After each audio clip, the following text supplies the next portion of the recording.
16مین دور مسابقات کانگ فو تحت عنوان جام بهاری با اشتراک 50 ورزشکار از 7 کلب ورزشی در رده‌های سینی، نوجوانان و جوانان در شهر مزار شریف از سوی فدراسیون کانگ فو با هماهنگی ریاست المپیک، تربیت بدنی و ورزش ولایت بلخ برگزار گردید. مسئولان میگوید هدف از برگزاری این رقابت‌ها را رشد و توسعه ورزش کانگ فو، شناسایی چهره‌های برتر، کشف استعدادهای ورزشی و انتخاب ورزشکاران شایسته برای تیم‌های منتخب ملی عنوان کردند. آنان تاکید نمودند که برگزاری چنین رقابت‌های نقش مهم در ارتقای سطح فنی ورزشکاران، ایجاد انگیزه میان جوانان و گسترش فرهنگ ورزش در جامعه دارد. مسابقات کونگ فو دوستانه جام بهاری که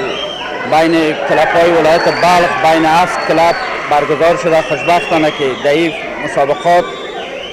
نوجوانا، نوجوانا، بزرگسالا با کاتگوری‌های مختلف مسابقات به خاطر رشد استعداد ورزشکارای فدراسیون کونگ فو ولایت بلخ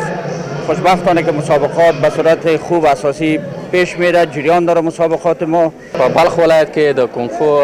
سیالۍ ترسره کیږي چې د 50 ورزشکارانو ترمنځ دي او موږ هڅه کوو چې دغه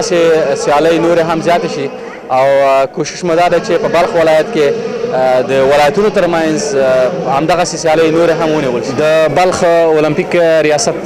هڅه کوي چې دغه ډول سیالۍ په بلخ ولایت کې نور هم ډیر شي او لکه څنګه چې تاسو ته معلومه ده کونگ فو سیالۍ چې په بلخ ولایت کې ورځ تر بلې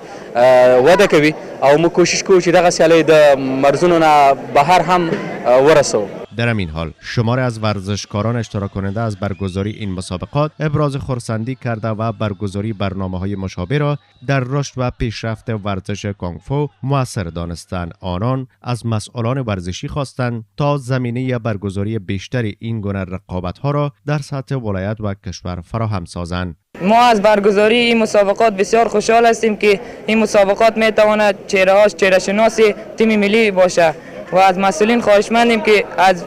بیشتر و بهتر مسابقات برگزار کنند. ما از برگزار کننده این مسابقات بسیار خوشحال هستیم و ازش خواهش داریم که در مسابقات ولایتی بیشتر برگزار کنند که تا